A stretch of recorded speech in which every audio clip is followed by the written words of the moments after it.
The deep research function within ChatGPT is a phenomenal tool and not a lot of people are using it, which is wild to me. It's available in the paid version, and in this video, I'm going to show you all the tips and tricks so that you can get the most out of this agentic AI powerhouse of a tool. So without further ado, let's dive into the nitty and gritty of the deep research function within ChatGPT. Let's go. So once you have ChatGPT open, and I'm currently using ChatGPT 5, you'll see that I type in my prompt as per usual in the prompt box. And here I said, what are the innovative treatments for herniated discs in the lumbar spine? Now, rather than just send this through by clicking the arrow, I will hover over the plus icon here and click on it, and then I will scroll down where it says Deep Research. Now see how it says 21 left, more available on November 8th? That's because I already used a few, and currently I get 25 deep research queries for my $20 a month. Now this figure may change in the future, but that is currently what they're allowing you to do on the paid plan, and sometimes deep research has been available on the free plan, but currently I believe it is not. So what I'll do is I will select deep research, and then I will send it through. And I want you to take note here that it will probably ask me some follow-up questions. So here it's asking me to clarify on some things because I didn't give it a lot of parameters to work with. I simply just gave it a one-sentence prompt, which isn't the best way to utilize ChatGPT because then you leave it up to the creativity of ChatGPT as far as what you want. So it asks me some follow-up questions. It says, are you looking for non-surgical, minimally invasive, or surgical innovations, or all of the above? So I'll respond with all of the above. Here it says, is your focus on FDA-approved treatments, clinical trials, or both? I'll say both. And then it says, are you interested in innovations for a particular age group or severity level of the herniation? I'll respond with all severities over the age of 18. And for the fourth question, it's saying, should the research include alternative or complementary therapies, such as stem cells, PRP, physical therapy, yada yada? I will say yes, and I will send it through. Now take a look here. It's stating that it's starting the research, and it's going to tell us exactly what it's doing throughout. And by the way, I can interrupt it and give it further guidance. And as it's doing it, I do want to point out that deep research is not just your generative AI. It's a specialized agent inside of ChatGPT that will autonomously browse the public web. You can specify if you want it to look at peer-reviewed articles, or if you want to allow it to go through and just navigate the web and use sources like Reddit even. It's completely up to you. But after it browses the web, it will search, analyze, and synthesize many sources into a structured report. The nice thing you'll note after it's done is that it provides a lot of citations, links, footnotes. That's very, very helpful.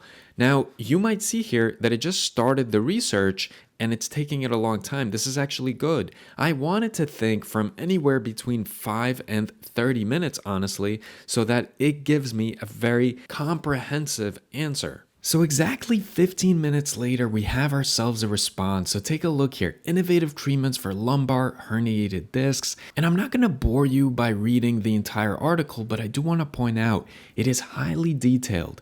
And you can see that there are sources behind everything it states. And that's so very helpful because you don't have to worry about hallucinations or bad information because you can go and actually fact check yourself. You can click on the source, see if it's a good source, not a good source, right? So this is extremely helpful. By the way, the images that it generated is not exactly generations that you could just copy and paste and plug and play. It looks like it borrowed some of these images from these actual sources here. So watch out for that. Don't just copy and paste images because you might not have rights to those images. And to prove my point, I clicked on the article and I'll show you right here that it basically took this image and used it in the response. However, the actual written text is not plagiarism. Again, it's written in its own LLM generated response, but it is summarizing and using the knowledge from actual sources that are copyrighted. But it's not to say that the summary of it or the wording of it is plagiarism in any sense of the word. So you can see that it organized it in a very efficient and easy to understand manner. Here we have non-surgical conservative innovations, and you can read all about that, including spinal manipulation, chiropractic care, acupuncture, and other complementary therapies. Then we get to minimally invasive interventions, and this is stuff like targeted injections and nerve blocks. You can read about epidural steroid injections, selective nerve root blocks, radio frequency, yada yada. Then we get to chemical and biologic disc decompression. Here we can read about platelet-rich plasma, PRP injections, hydrogel nucleus augmentation, and a bunch of other things that I can't pronounce. Then it gets to endoscopic and ultra minimally invasive discectomy. As we scroll down, we can also see surgical innovations for herniated discs.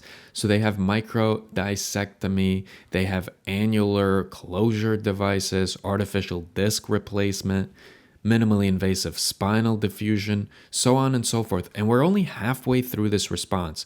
So not to go through everything, because it'll be like a 20-minute video, but I'll just scroll all the way through so that you can see how detailed this response is. I mean, this is like a freaking thesis paper. I feel like I could get a dissertation passed and get a PhD, and it's so easy these days, right? So if you take a look at the sources, I mean, take a look at this. It organizes it in basically a works cited manner, and this is really helpful. Now, something extremely important to mention is that this is not a good prompt for an LLM, just a one sentence ask. You want to give it parameters, you want to be as detailed as possible. So to give you something a little more detailed, in this ask I said, you are an orthopedic spine surgeon and academic researcher preparing an article for a top-tier peer-reviewed journal on the topic of innovative treatments for herniated discs of the lumbar spine in 2025. So I'm at least giving it context and personality as far as who it is and why we are looking to do this type of research, so it might write it in that tone. And then I want to show you how I typically use ChatGPT. I get very, very specific with my prompts. So here I state, conduct a deep research investigation to support the writing of an academic review paper on innovative and emerging treatments for lumbar intervertebral disc herniation, L4 through S1, as of 2025.